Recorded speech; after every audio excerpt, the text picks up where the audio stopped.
Radhe Radhe everyone. Gopashtami वाले दिन आप गौ माता का पूजन कैसे कर सकते हैं, बहुत ही सरल विधि मैं आपके साथ शेयर करने वाली हूँ।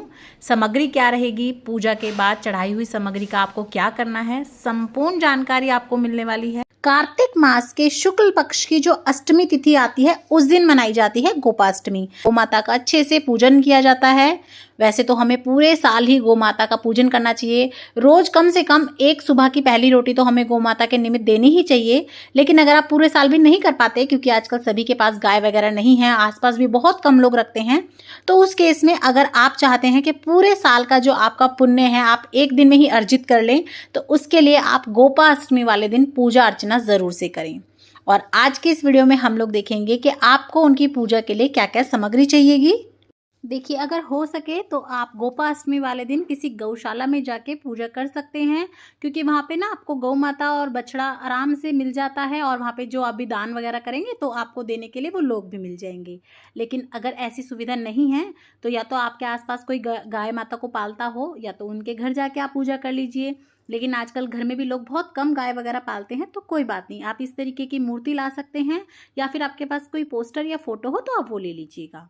उसके बाद देखिए, हमें माता रानी को तिलक करने के लिए रोली चाहिएगी, चंदन चाहिएगा।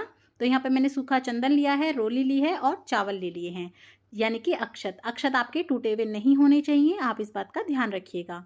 उसके बाद देखिए, ये मैंने चने की दाल ले ली है और इसे मैंने भिगो लिया था, तो आप भी एक दिन पहले ही इसे भिगो लीजिएगा, और आप चाहें तो इसकी क्वांटिटी बढ़ा भी सकते हैं।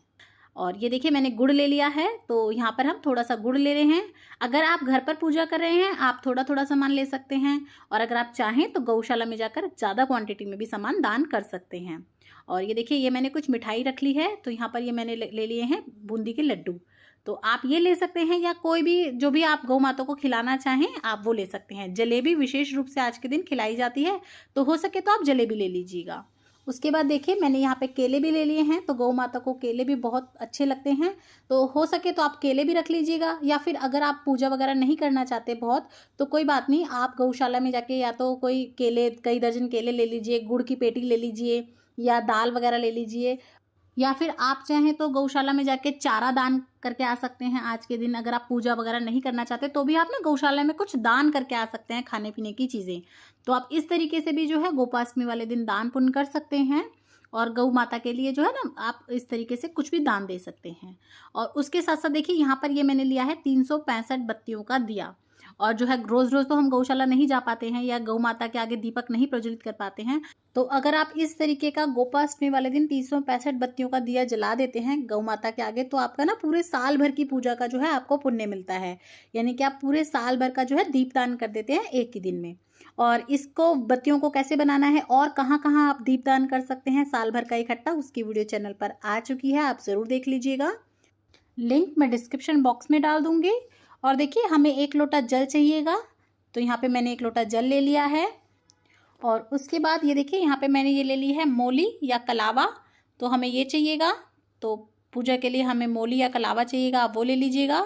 साथ ही में हमें यहाँ पे कुछ दक्षिणा चाहिएगी, तो आप अपनी यथाशक्ति अनुसार कुछ भी दक्षिणा रख लीजिएगा। तो यहाँ पर मैंने दक्षिणा भी रख ली है। और अब देखिए, हमें कुछ फूल चाहिएंगे पूजा के लिए, तो आप चाहें तो छुट्टे फूल भी ले सकते हैं, या फिर अगर आप मतलब गौ माता की आप पूजा कर रहे हैं, या फिर आपकी मूर्ति बड़ी है, तो आप फूल की माला भी ले सकते हैं। उसके बाद ये देखिए, इस तरीके से थोड़ी सी मैंने घास ले ली है गौ माता को चढ़ाने के लिए। और देखिए, यहाँ पर ये मैं एक ब्लाउज पीस ले रही हूँ, तो आप चाहें तो इस तरीके का ब्लाउज पीस ले सकते हैं, या फिर साड़ी ले सकते हैं। तो आप याद रखिएगा, अगर आप साड़ी ले रहे हैं तो देखिएगा उसके अंदर ब्लाउज पीस ज़रूर हो, या फिर अगर आप साड़ी नहीं लेना चाहते तो आप इस तरीके का जो कॉटन का ब्लाउज पीस आता है वो भी ले सकते हैं। कलर आप ब्लैक ब्लू मत लीजिएगा, रेड पिंक येलो आप ले सकते हैं। तो आप साड़ी या ब्लाउज पीस दोनों में से कोई एक चीज़ लीजिएगा, आपको दोनों नहीं लेनी है। तो अगर आप साड़ी ले रहे हैं तो उसी के अंदर ब्लाउज पीस होगा ही, तो आप वो दे सकते हैं, नहीं तो आप खाली ऐसा जो छोटा सा ब्लाउज पीस आता है, टुकड़ा आता है, वो ले सकते हैं। उसी के ऊपर आप एक बिंदी का पत्ता रख लीजिएगा, और साथ में आप थोड़ी सी चूड़ी रख लीजिएगा। बेसिकली आपको सुहाग का सामान देना होता है, तो आप अपनी यथाशक्ति अनुसार बढ़ा या घटा भी सकते हैं। कम से कम आप एक बिंदी का पत्ता और एक मेहंदी की कोन तो ज़रूर दीजिएगा। और अगर आप ज़्यादा करना चाहते हैं तो आप 5 चीज़, 11 चीज़, 16 चीज़ कितनी भी कर सकते हैं। तो मेहंदी ज़रूर रखिएगा आप, और बिंदी का पत्ता ज़रूर रखिएगा। तो ये कुछ बेसिक चीज़ है जो हमें गोपाष्टमी वाले दिन गौ माता की पूजा के लिए चाहिएगी।